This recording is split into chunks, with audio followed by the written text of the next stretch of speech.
Musaza Buddu abatuuze mu gombola y'ekitanda mu district y'e Bukomansimbi Basatila oluvannyuma lw'okulumbibwa ekirwadde ekitannategeerekeka nga mu kaseera katono nnyo kyakatuga abantu bana. Omusasi waffe Mubaraka Sebuufu Junior ali Bukomansimbi. Ekirwadde ekitandise okusensera ebyalo mu gombola kitanda nti bwe kikwata omuntu asooka kufuna kisujjasujja olwo n'atandika okufuka nga ddala omusulo gwonna afuka musaayi okutuuka omusaayi lwe gumuggwamu ng'abatiini abali wakati w'emyaka 10 ne 16 be balabiddwako nga balwadde ekirwadde ekyo era banaku bo nti baziikiddwa.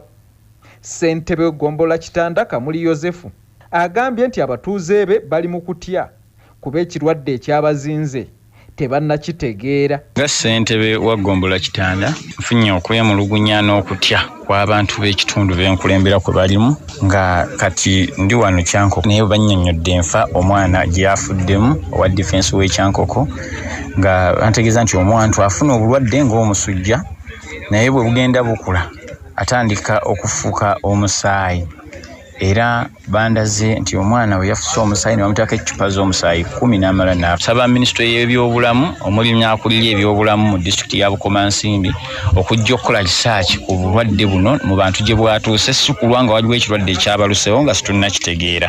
Waliwo omu ku batuuze ategeeza Kyabbassa nti yabunye amalwaliro kumpi okugamalayo okutaasa muzzukulu we era ekirwadde kyabalese sseke nga kyokka ye omuzzukulu Emagombe basimbyeyo kitooke. Amanya Nantale Luusi sangibwa bakijjulula mu gombolola y'ekitanda nange nalwaza omuzzukulu wange ekirwadde ekifaanaganako bwe kiti ng'afuuyisa omusulo mumyufu nnyo nga musaayi mwereere. Kaakati ate mu ddakiika ntono nnyo yenna omwana amaaso geeruka yenna n'afuuka kyenvu nga bw'omukola bw'otoyinza kulabamu yadde ettonde ly'omusaayi. Amangu n'embiro ne tumuddusa mu ddwaliro twagenda Kitovu. Akulira ebyobulamu e Bukomansimbi eno Dr. Kato Alfred tumusiime tumutuukiridde kyokka n'ategeeza nti abakugu be bakukwatagana n'ab'enganda zaabo abazze bafuna abalwadde b'ekirwadde ekyo okuzuulira ddala ekituufu era akadde konna bakubuulira bannabukomansimbi ekituufu ku lwa CBS FM ey'obujjajja Nantasingwa. Mubaraka Sebuufu Junior ndi Bukomansimbi. Musaza Mawogola abatuuze ku kyalo Ntete mu gombola y'e Nakasenyi mu district y'e Sembabule baguddemu ekikangabwa omutuuze bw'avudde mu mbeera n'akkakkana ku muvubuka n'amutema n'amutta. Omusasi waffe Omulangira Jimmy Ssekabiito y'abirina. Omutuuze Pade Kalyango ngono wa myaka 4 ye yakkakkanye ku munne mununula Christ ngono yakazibwako erya skin myaka 3 n'amutema ejjambiya ku mutwe n'afa. Okusinzira ku ssentebe w'ekitundu kino Omulangira Richard Luwaga Kitayimbwa Pade Kalyango yawadde mununula skin ejjambiya abeeka emirimu gy'amukolera wabula yagenza okutuukayo nga tewali kye yakoze bw'atyo yamulumbye n'amusaba ejjambiya ye n'amutegeeza nga bwe yabadde emubuzeeko. Kitegeerekese nti jjo Pade Kalyango yasobodde okugenda ew'omuntu obulala n'amwazika ku jjambiya n'agenda mu nnimiro ye n'atemaatema kasooli we era bwe yafubutuse mu nnimiro n'obusungu kwe kulumba mununula n'addamu n'amusaba ejjambiya ye nga tagirina era wano bonna baabadde bakongoze Omulangira Ssegaamwenge n'ekyaddiridde kuyomba olwo Pade n'akkakkana ku mununula n'amutema ku mutwe bw'atyo n'agwa wansi. Abatuuze ono bagezezzaako okumuyoolawo naye ng'avaamu omusaayi mungi ne bamutwala mu kalwaliro akamu Entete nga tebamusobola bamwongeddeyo ewabbamu Emateete naye tebamusobodde olwo ne bamuddusa mu ddwaliro e Masaka tebaasanzewo abakolako kwe kumutwala e Kitovu gye baakabatemedde nti gwe baabadde batutte yabadde yafudde dda. Ssentebe Richard Luwaga Kitayimbwa Omulangira avumiridde ettamiiro eritaliiko budde mu kitundu n'agamba nti ku bano tekwabaddeko asobola kuwabula munne era n'asabye abakulembeze okusitukiramu ku nsonga eno ey'ettamiiro. Nze Jimmy Ssekabiito ku lwa CBS wano e Sembabule.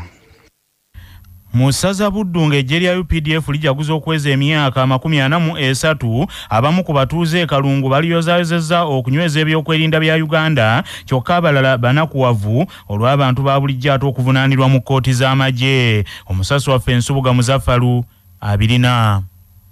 Abatuze mu kitundu kino ekyekalungu naddala abakuze mu myaka bagamba nti eggye lya UPDF ligezezzaako okukuuma emirembe mu ggwanga bw'ogeraageranya n'ebiseera ebyayita.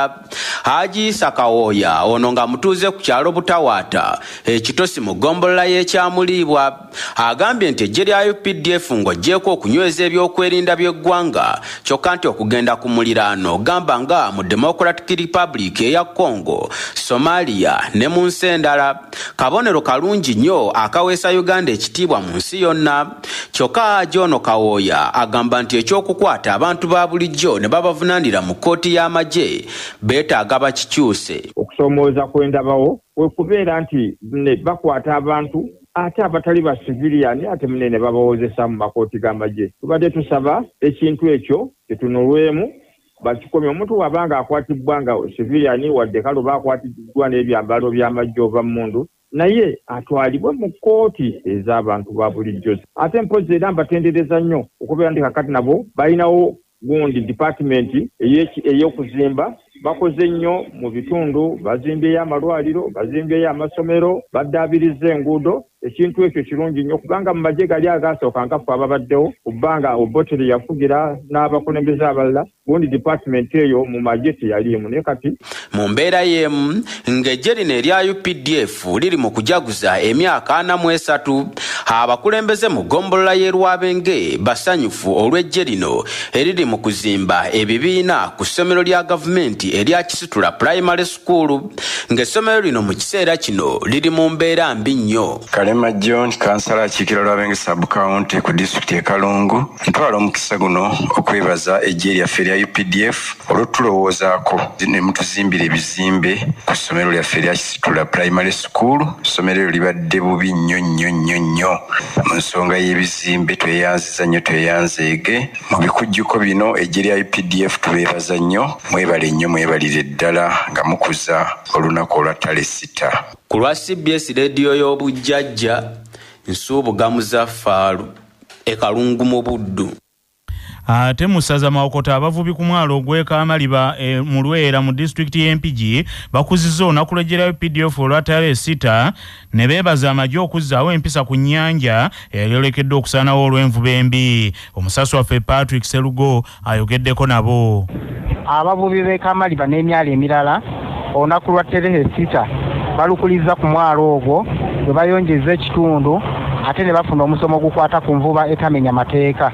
Ssaabakunzi w'ekibiina kya NRM mu Greater Mpigi ate nga ye ssentebe w'omwalo gw'Ekamaliba Lwera Mpigi Sulaiman Kaweesi yategese ebikujjuko ebyo era abavubi ab'enjawulo bategeezezza nti eggye lya UPDF ery'oku nnyanja lizizzaawo empisa ku nnyanja gattako okulwanyisa obubbi. Ssaabakunzi Sulaiman Kaweesi ng'era muvubi agambye nti ategese olunaku lw'eggye okulaga obumu abavubi bwe balina n'eggye lya UPDF n'agattako nti okuva eggye lya UPDF ery'oku nnyanja bwe lyatandika emirimu gyalyo ababbi ba yingini, amaato, obutimba n'emirala gattako n'abafere nti bakendedde. Kyokka n'asaba Pulezidenti Museveni nti ayongere ku muwendo gw'amagye ku nnyanja ate n'asaba ab'eggye lya UPDF nti beggyeko abantu ba bulijjo oba ba civilian abeefuula nti bakolagana n'amagye ne bateega abavubi ne bababbako ssente nga beefudde nti ssente ezo baba bazitwalira bakama baabwe mu ggye lya UPDF. Nti amagye gedda gaawukanyeeko n'agaleero kitegeeza security weba nnungi mu ggwanga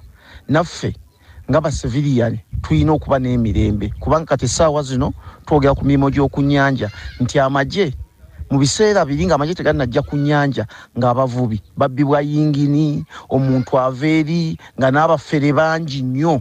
Kitegeeza omuntu yayambalanga byambalo oba najja engeri eri najja n'akanga abantu nabba abavubi mu ngeri ey'ekyononero yingini zaabwe ne zitwalibwa nga zisomosebwa ne zitwalibwa eyo TZ nga ne woginoonya otya togiraba. Ku lwa CBS nze Patrick Serugo. Musaza Busiro eggye lya Uganda erya UPDF likowodde bannayuganda bonna balyegatteko okujaguza olunaku lwalyo olwa ttale 6 eggye lino lwe lyagunjibwawo. Olwaleero UPDF eri ku ntujja ey'okukuza emyaka 83 kasookedde ng'etandikawo ng'emikolo emikulu giri eri Bugweri mu Busoga naye nga n'ebitundu ebirala etegekeddwayo ebikujjuko. Munnamagye Meja Charles Kabona agambye nti mu nkambi y'amagye Kakiri bategeseeyo ebikujjuko era oluvannyuma bajja kusamba akapiira n'abantu ba bulijjo. kubanga abannayuganda mukimanyi bulungi baayewaayo nnyo n'abaana bafiirwa obulamu bwabwe, baatuwa abaana, baatuwa emmere, baatukweka, baatuwa information. Kati naffe ng'amagye tuzze nga tubeebaza kubagamba mwebale nnyo, mwebale ddala. Omulamwa ogwataleesiti eno gugamba that celebrating the post-struggle for unity, peace and security for socio-economic transformation. Kati mwena mumanyi tuuse ng'eggwanga tufunye emirembe, tufunye obuterenkevu, n'abantu babulijjo tubayita mutweyungeko, mutwegateko, tucelebratinge kubanga bino ebibale twatuukako nga tuli wamu n'Abannayuganda buli omu kati abyenyumirizaamu. Meja Charles Kabona akinoganyiza nti Bonga UPDF tebakkiririza mu kutulugunya bannayuganda era nti omujaasi yenna akwatibwa nga akikola abaalina kukangavvulwa. Kuva no munsi kugakyali NRA gamanyiddwa ng'amagye ag'empisa. Kati omuntu obwasiiruka empisa n'akola ensobi aba agikoze ng'omuntu, ate mbasaba ng'abakulembeze mubeere nga muripootinga kubanga eyo si nkola yaffe tuyinza kugiwagira. Abakozeko ebintu ebikyamusibanzi naye bakwatibwa ne batwalibwa mu kooti z'amagye. Bannayuganda kinagala kubasaba mugende mu maaso n'okubeera n'obumu united, mugende mu maaso kwagala emirembe ate n'okukola nabo byokwerinda kubeera nga tulina obuterekevu mu ggwanga. Amagye okuva mu nkambi ey'Ekakiri gamaze ebbanga nga gakola bulungi bwansi mu bitundu ebitali bimu ku luguudo olw'Emityana gatandikira mu Lubigi ne gadda e Bulenga okutuukira ddala e Buloba. Musaza Buddu enteekateeka ez'okuzimba ekitebe kya disitulikiti y'e Masaka zongedde okugyamu omukoosi bwe wavuddeyo abantu abakaayanira ettaka eryo eriwezaako yiika 5 nga bagamba nti eyali wa disitulikiti yagiwa mpewo balayidde okwawabira disitulikiti mu mbuga z'amateeka. Omusasi waffe Toomusange Kayinja y'abirina. Ettaka lino eryogerwako disitulikiti y'e Masaka wegenda okuzimba ekitebe kyayo oluvannyuma lw'okugigoba mu site lisangibwa ku kyalo Nkuke mu ggombolola y'e Buwunga. Wabula babadde bamaze okusenda we bagenda okuzimba nga okusenda kuno kwabamazeeko obukadde 35 nga bamaze n'okufuna ensimbi endala obukadde 7 okuba pulaani y'ekitebe ku ttaka eryabaweebwa eyali omusirikale wa poliisi n'awummula George Mukasa. Ate ne wafa obutukayo famire egamba nti George Mukasa ettaka lyagaba sirirye, ye yali mukuza bukuza ow'abaana aba famire eno. Famire egamba nti ettaka lyayo ya musajja mukulu Geraziyo Jombwe ow'okukyankuke nga mutabani we Sembegu ya Constantino ategeezezza nti kitaawe wa George Mukasa ettaka lyagabye sirirye. Sembegu ya Constantino taatange Geraziyo Jombwe yono senga wange mankulata najjuuko naye wuuno wano ettaka George lyagaba aligaba atya ng'ate ettaka lyaffe nga ffe tetumanyi naye ng'ate ffe tumanyi ti kitaawe wa George yali mukuza w'abataata bano. Bino nno olugudde mu matu ga ssentebe wa NRM wa disitulikiti y'e Masaka Peter Senkungu ng'ono yakulembeddemu okulaba nti ekitebe kya disitulikiti y'e Masaka kizimbibwa Nkuke so si kya Namukaaka, n'azikubamu ne zaaka n'ategeeza nti ono Katemba yennyini waliwo abanene abayise mu bafamire eno batataaganye enteekateeka z'okuzimba ekitebe kino Enkuke, kyokka n'alayira ti kino tekijja kusoboka. Ebintu byabwe disitulikiti erina ekyapa bwaba wakirinako obuzibu agenda avunaana ekyapa kyetulina kuba ffe boogera tebikwatagana na ttaka lyaffe. Ettaka lyetulina lirina ekyapa era tuwalyalikayanira. Senkungu agambye nti eyali vice president wa Uganda Edward Chwanuka Sekandi yabasuubiza ettaka naye tabawanga ttaka. Oweekitiibwa Sekandi kigambibwa nti mu kusuubiza disitulikiti y'e Masaka yiika 5 ez'ettaka yali ayagala ekitebe kya disitulikiti kizimbibwe ewaabwe Emmanzi kya Namukaaka yali constituency ye. Waliwo n'omwami owa Mole and Po Kamuzinda kya Namukaaka naye yasinzidde mu kuziika ekya Namukaaka n'agamba nti awaddeyo yiika z'ettaka 15 ekitebe kizimbibwe ekya Namukaaka. Wabula Senkungu agambye nti buli alina ettaka lyawa disitulikiti bamweyanza era bakyayagala ettaka lingi nnyo nti kuba disitulikiti erina projects zeyagala okukola nti kyokka si buli awali ettaka eddene nti we balina okuzimba ekitebe. N'agamba nti singa bwe kyali bandizimbye bukakkata nti kuba eyo disitulikiti erinayo square mile 1.5 ey'ettaka. Ssaalongo Toomusange Kayinja ku lwa CBS 1.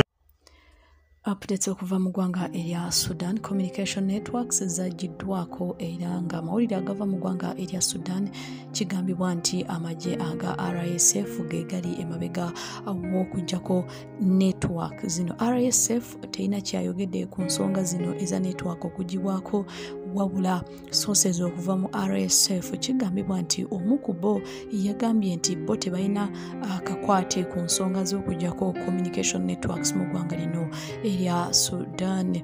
Banansi bangi b'eggwanga erya Sudan babadde tebasobola kutuuka ku b'eŋŋanda n'ab'emikwano oluvannyuma lw'okuba nti amagye gano aga RSF agalwanagana n'amagye g'eggwanga erya Sudan okuba nti gatandika okulwanagana mu ggwanga lino erya Sudan, wabula ku Mande mu wiiki eno amawulire agava mu ggwanga erya Sudan kigambibwa nti babadde tebasobola kukozesa internet. Bukyanga olutalo luno lutandikawo mu ggwanga erya Sudan ekigambibwa nti abantu abasoba mu miliyoni 7.5 be badduka mu maka gaabwe nga tebakyamanyi eka ne mu kibira. Internet okumala ebbanga eriwerako mu ggwanga lino erya Sudan kigambibwa nti tezikyasobola kubanga zikola.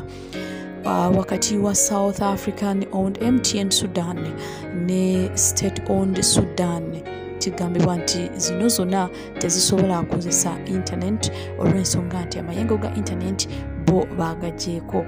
Okusinziira ku State News Agency mu ggwanga lino erya Sudan kigambibwa nti RSF ye yagyeko ba providers ababiri era nga bano babadde tebaagala internet okutuuka mu bitundu ebimu mu ggwanga lino erya Sudan naddala mu Darfur region.